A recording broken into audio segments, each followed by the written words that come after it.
We have a really exciting afternoon planned for you all, and I'm so excited to kick this day off with you. This is a cross-sector convening, and we'd like to get a sense of who's in the room. So if you're here representing the K-12 sector, can you please give a good cheer? All right, higher education? Nice to hear it. Industry? Great. Nonprofit and philanthropy? All right, and government, public sector? Yeah, all right, thank you for being here. I'd like to take a moment to acknowledge one of our elected officials who's here, Bob Marsh from the City Council in the City of Maricopa. Thank you for being here, Bob. And before we jump in, we'd like to play a short land acknowledgement video.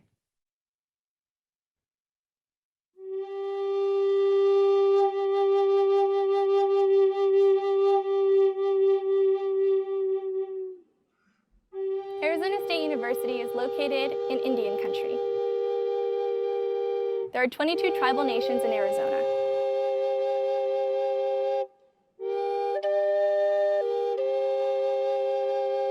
ASU's campuses are situated on the homelands of many indigenous peoples, including the Akimel O'odham and Peepash.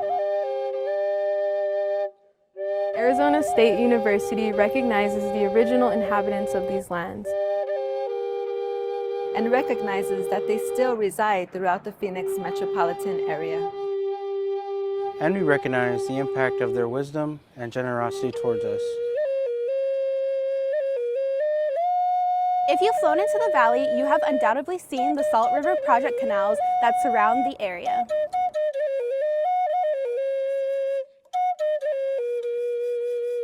Those modern-day canals follow the framework of the canals originally constructed by ancestral Sonoran Desert people Huhulcam to make this area both livable and a place where peoples could thrive.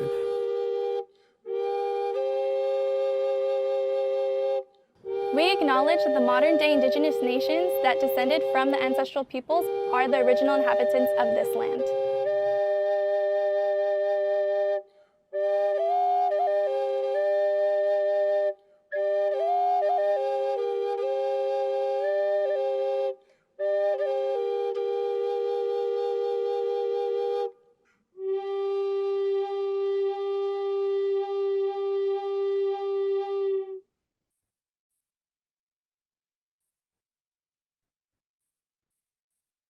We stand here today at the crossroads of our past, present, and future. 1,000 years ago, this site was used to process food by the people who are indigenous to this land. Today, the Robin Melanie Walton Center is a high-performance research facility which houses a variety of initiatives, schools, our Global Futures Laboratory, and the Institute for Human Origins.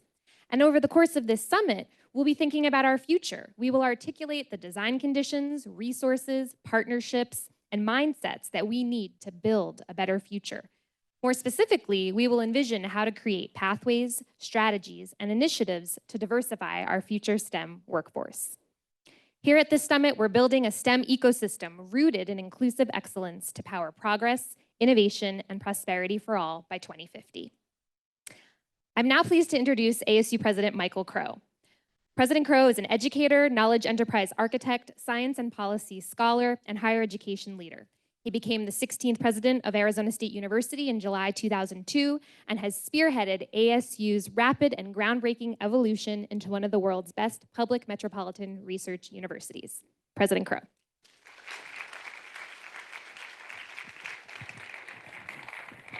Thank you. So this alliance is really, really important because it is this continuous question for eons upon eons about how we advance our country. And that is, how is it that we leave so many people behind from what they want to do? Many, many more people want to study science, technology, engineering, and math. Many more people want to solve problems by designing things and building things and understanding things.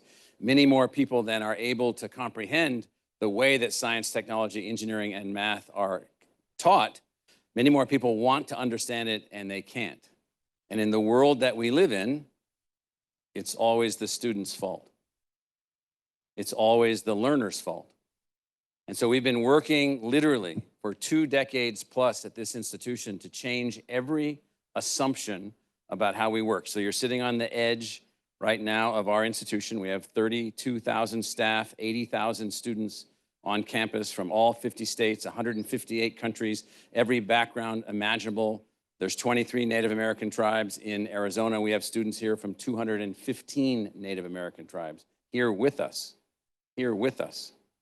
We have a student body and a faculty and a staff that's figured out how to do things in a different way. And I'm just gonna give you a sense of partly, this is a strange word, but the guilt and the shame that I have felt being a part of a group of such intelligent people who are so profoundly ignorant about how everyone learns versus how people like them learn, that it has taken us a long time to rethink things. I'm not going to walk you through everything, but I'm going to walk you through what we've been doing with a couple of examples. We have 80,000 on-campus students. We have 95,000 students pursuing degrees online.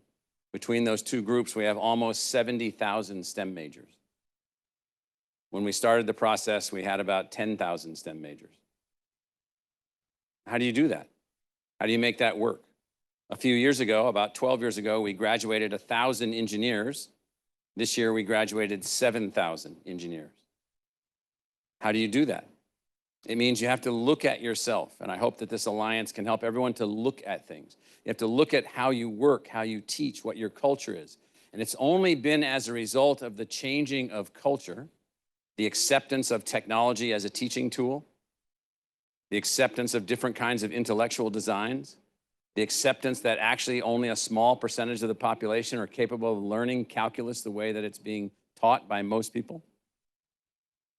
The acceptance that we need change after change after change after change, and also the acceptance that in our academic culture that our faculty can do more than one thing. They can count to 3 and divide by 2 and do all kinds of things and walk and chew gum at the same time. So here's what our faculty are presently doing. So there was a small object that was lifted off by a Falcon Heavy rocket just a few days ago on a mission to Psyche, which is an asteroid a long ways away. I'm not going to show any of those. That one, we'll just show that. So that's the actual picture of that thing taken off. The object up at the top is this unbelievable spaceship. It's going to go study this all metallic asteroid. One of our faculty members, Lindy Elkins Tanton, is the director of that mission. She and her team thought that mission up. They won it, and that object is on its way. That same faculty inside our School of Earth and Space Exploration, which required us to change simpleton geology departments that were just focused on one narrow area of thinking, the notion of astronomy focusing on one narrow area of thinking, astrobiology, astrophysics focused on one narrow area of thinking. The people that put the science on the tip of that rocket are the exact same people that built an unbelievable online astronomy degree, which is available now. We have 700 astronomy majors at ASU. We have 32,000 engineering majors at ASU. I'm not going to walk you through all of the numbers. I mean, it is a transformed place relative to science, technology, engineering, and math because of the following. We have to have culture change. Faculty have to stop being egomaniacally focused on the fact that they think they're the smartest things that ever walked the earth. And they need to take their gifts and their wisdoms and find ways to translate what they do in ways that almost everyone can understand it. So culture change. We have to find a way where you can have great researchers, like the ones that are building this, who are also deeply dedicated to undergraduate education. Not at every university, but certainly at the large public research universities that are built to serve the public. So you need that. You have to find a faculty and then teams to work with them capable of engaging in technology development. We built a technology recently with some partners in Los Angeles as a new way to teach biology, where we're seeing up to a 40% improvement in learning outcomes using a 3-dimensional virtual reality learning platform to teach biology in a new way. Nobody fails. Nobody. You might say, oh, yeah. 13,000 students so far. 6,000 more this semester. And so the faculty have been involved in that. The faculty have been involved in that with specialists, making new kinds of things happen. And so what we found is that this culture change is acceptance of technology, acceptance of partnerships, acceptance of the design flaws in the existing core culture. Also, this notion of warm embrace of very broad diversity. Our engineering school, when I got here, was a weed out culture. I minored in engineering, so the culture that I was in is like, look to your left, look to your right, because one of you morons is gone. And then faculty would proudly exit people, hit the road. No, that's not what we have now. We've changed survivability, all these kinds of things. And so the point I'm trying to make is, and there's other examples here, other people in the room that have built other types of institutions. There is no amount of talk that will change anything. There's no amount of prayer that's going to change anything. Really, you can pray all you want that the engineering schools or the math schools or whatever are going to produce 50% more highly literate, highly capable STEM educated people. It's not going to happen. The only way it's going to happen is culture change, embracing technology, embracing accountability, embracing measurement, embracing new ways of teaching, new structures, new designs, new systems, new ways of making things happen, because whatever we had in the past, that's run its course. That's run its course, and it's inadequate, it's insufficient, it's incomplete. We've got all kinds of things going on. I mean, if you read the major school districts in the United States during COVID had 20% of the student body never logged on one time during the pandemic onto the internet. Well, what do? Well, you better do something different other than assume you got to flunk them for 2 grades and take them back into the classrooms and use guilt and every other tool necessary to see if you can turn them into a capable student, because that's not going to work either. And so you're sitting, this building was mentioned, you're sitting in the Center for Planetary Health, the headquarters of our Global Futures Laboratory, which has 700 faculty members, including the affiliates, that are based in 45 buildings at this university in a completely new intellectual design focused on a different kind of science. This is an outcome science. We also have to get past one other thing, that physics is the top science, math is the top discipline. We have to get past that. We have to get past that. And so what we've been working on also here is sociology. So we have an exploration school called the School for Earth and Space Exploration. In this building are the headquarters of 4 new schools. The School of Sustainability, which has been here for a long time, we've been incubating it. The School for the Future of Innovation and Society, which is in another building, but the headquarters is here. The School for Complex Adaptive Systems, which is a whole new way of thinking about solving problems in math, and the School for the Future of the Oceans. And the reason that I mention those things is that everything also requires new constructs, new schools, new school designs, new methods, new ways to attract people. And if we're not doing that, I've been in this job for 21 years. I was at Columbia University as the deputy provost for 11 years before that, worrying about the research part of the institution and the discovery part of the institution. If you don't do that, nothing's going to change. Nothing. And so I'm hopeful that the Alliance here can figure out from all of you and all of us, what are we doing? How do we innovate? How do we adapt? How do we make these things happen? I had a funny conversation with another university president the other day, and that is, I said, do you think we could work together to build the first 2 engineering schools in the United States that would have 50,000 students, in which you could have never thought about engineering until the day that you dreamt about being an engineer, didn't really have any high set of skill sets that would make you a naturally pre-selected engineer, and you could still become an engineer. We can do that now. We know how to do that now. It's not easy, but we know how to do that now. So there was an article yesterday or the day before yesterday in the Financial Times talking about Phoenix becoming this mega capital with the Intel stuff that's here and the new TSMC plant that's here. And then they wrote this big article about the secret weapon. And the secret weapon was Arizona State University. The opening paragraph reminded everyone that we used to be, or at least we're claimed to be, the world's largest party school. And so what that has given us, having been that, it wasn't true, was the notion of not becoming fixed, not becoming locked in place, finding new ways to do things. And so I just want to welcome everybody that's here. We're going to have a great set of discussions here. There's a lot going on relative to the Alliance. We're obviously going to be a part of the Alliance. Others in the room are joining the Alliance. We got to figure this stuff out. And you're sitting in kind of a little incubator here in the middle of the desert. It was a beautiful video. I know several of the students that were speaking in that video. Sitting in the desert where people have been innovating and adapting here for thousands and thousands of years, and we're just sort of continuing that process. So thank you and welcome.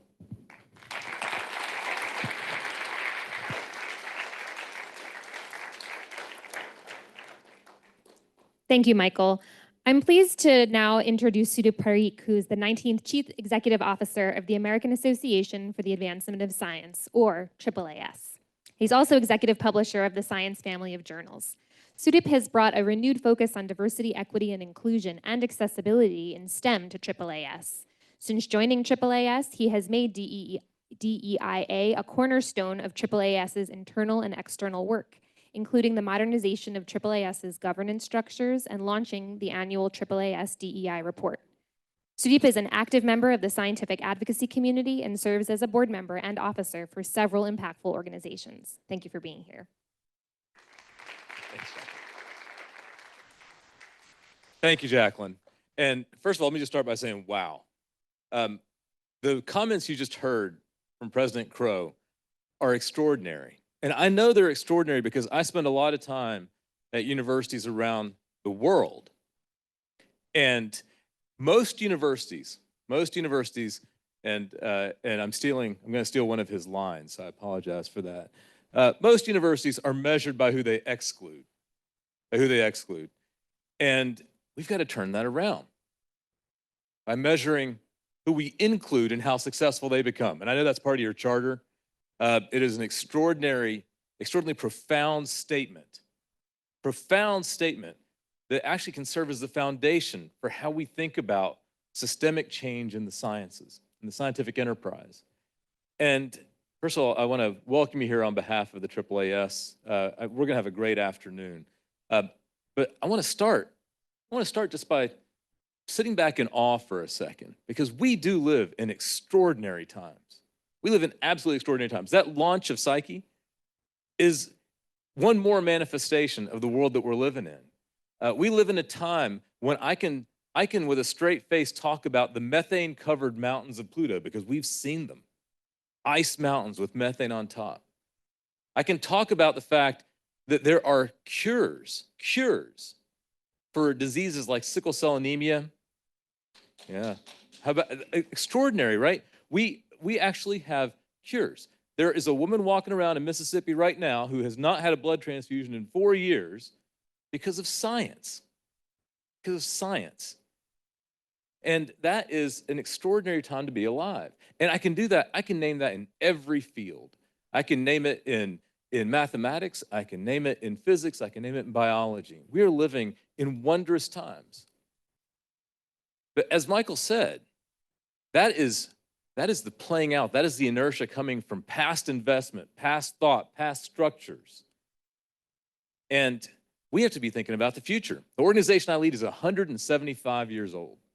175 years old. It started in Pennsylvania with 87 white men. And they were good men. They were men who came together to start something really extraordinary.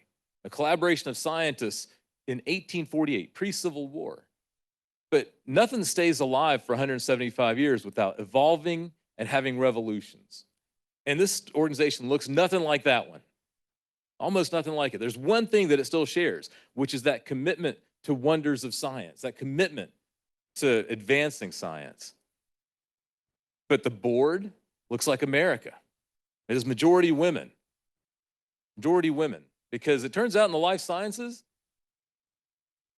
are majority women, except at the top. And so we have to be thinking through these systemic changes that are going to be required if we're going to get to this next era of scientific achievement and excellence. The world's in a dark place. We're in a race. We're in a race with our demons. And part of the answer to that, is science. But I'm an optimist. And the reason why I'm an optimist is not because I'm naive. A lot of times people say when you're an optimist, it's because you don't know what you're talking about. You haven't been reading the paper. That is not the reason I'm an optimist. I'm an optimist by evidence. I have seen firsthand what is possible when great policy, great politics, and great science come together. I've seen it firsthand. I have a scar on my arm from the smallpox inoculation that I got when I was a kid. That's because I'm 50 years old. If you're under 50 years old, you don't have that scar. And that is because of science, politics, and policy all coming together. It is possible. And it happened during the middle of the Cold War, at a time when we thought we were going to annihilate each other. And so I know what's possible. And so this alliance, the STEM Opportunity Alliance that we're here gathered for today, it is an expression of that optimism with a pragmatic approach. And so what do I mean by that? We see this as cathedral building. This is not the work of one program, one activity, one scholarship, one fair. This is the work that it takes to overcome the cynicism that comes from all those activities that we thought were going to be the silver bullet. It is the work that comes when you say, I have a project that I may not see the end of. When people started building cathedrals in Europe in the Middle Ages, they knew they weren't going to see the end of the building. Well, this is going to be work that requires that kind of change. It's going to be work that requires the coming together of higher ed. And that's why I'm so glad we're gathered here in Tempe, because we've seen what systemic change can do. You can get to a scale of education that is extraordinary. You can get to a scale that is actually what is needed for the country and for the world. Now, how do we take those kinds of systemic changes, those kinds of cultural changes, and spread them across the various sectors that are required to get to a vision of a child being born anywhere, who grows up and thinks and knows that they have a birthright, a belonging in the sciences and the engineering disciplines if they want it.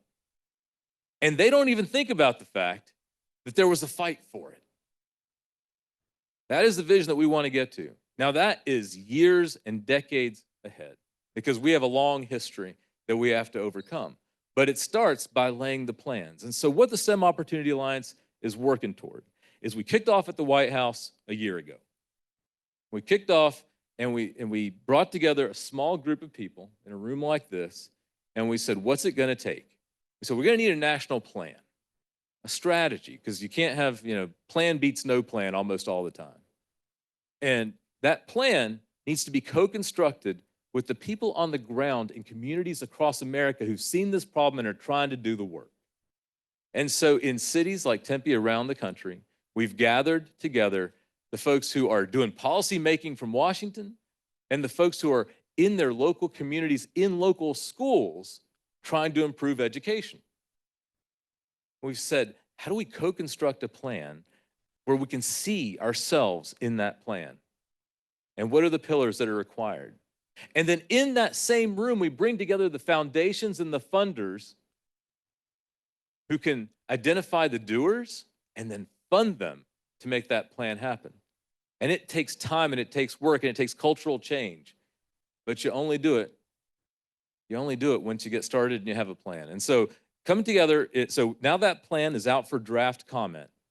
And in the spring, we'll get back together at the White House and we'll bring two streams of work together. One is that national strategy, and then a compendium of all the work that you all are doing already. And we'll map that work onto that plan, and we'll see where the gaps are. And then there are amazing funders and foundations and doers in the room together who can say, where are the gaps and what do we need to do? And then you start filling in those gaps and you start changing culture and you start having leaders like Michael and others who are willing to take risks, willing to do things differently than have been done in the past, and actually get that cathedral built. And so that's where we're headed. That's where we're headed. Now what I want to tell you is that we started with, I think, 87. I'll have to start with the numbers here. We started with 90 committed partners at the White House and about $1.2 billion in collective work and investments. That has continued to grow, and over the course of the year, we're now at 150 organizations, which account for more than $1.7 billion in funding that are committed to STEM equity. And we're going to welcome 17 new partners today, and you're seeing their logos up on screen here. I'm going to name each and every one of them. The Albert Einstein Distinguished Educator Fellowship Program, the Association of American Universities, AAU, Boston Scientific, Create MPLS, Design Connect Create, the Desert Research Institute, Great Minds in STEM, the Manufacturers Alliance of New York, the Mexican American Opportunity Foundation, the National Q12 Education Partnership, New America, the National Postdoctoral Association, SACNAS, the Society for Advancing Chicano, Hispanic, and Native Americans in Science, the Society for Science, Students for the Exploration and Development of Space, the Texas Women's University, and the University Innovation Alliance. Extraordinary new partners in this alliance. And when I say that we're coming together, look, this is the AAAS and the STEM Opportunity Alliance is just a connector. I say just, but it's a connector. It's a place for these conversations to happen. The conversations never fixed anything. They never fixed anything. Actions fix things. Putting money where your mouth is fixes things. Changing culture fixes things. And, you know, again, I say I'm an optimist by experience. A former president of the AAAS was Margaret Mead. She's an anthropologist. And Margaret Mead has a quote that I've loved even before I took this job. And that quote is, "Never underestimate the ability of a small group of committed citizens to change the world. Indeed, it's the only thing that ever has." I love that quote because I have been in rooms like this around this country and around the world. And I have watched as small groups of committed citizens come together to change the world. And I know that that's what you all are about. You wouldn't be in this room if you weren't. You don't put aside an afternoon of your life to waste your time. And we're not going to do that for you today. Today, we're going to come together and start building this cathedral. Start doing the work that it takes to get to that future where a child is born and never doubts their belonging in STEM. Never doubts it. And so we can get to numbers like Michael talks about, because we can't live the lives we want to lead for ourselves and for our children and our grandchildren if we don't have scale in the sciences. And so I'm so proud to be here with you this afternoon. Thank you for being here.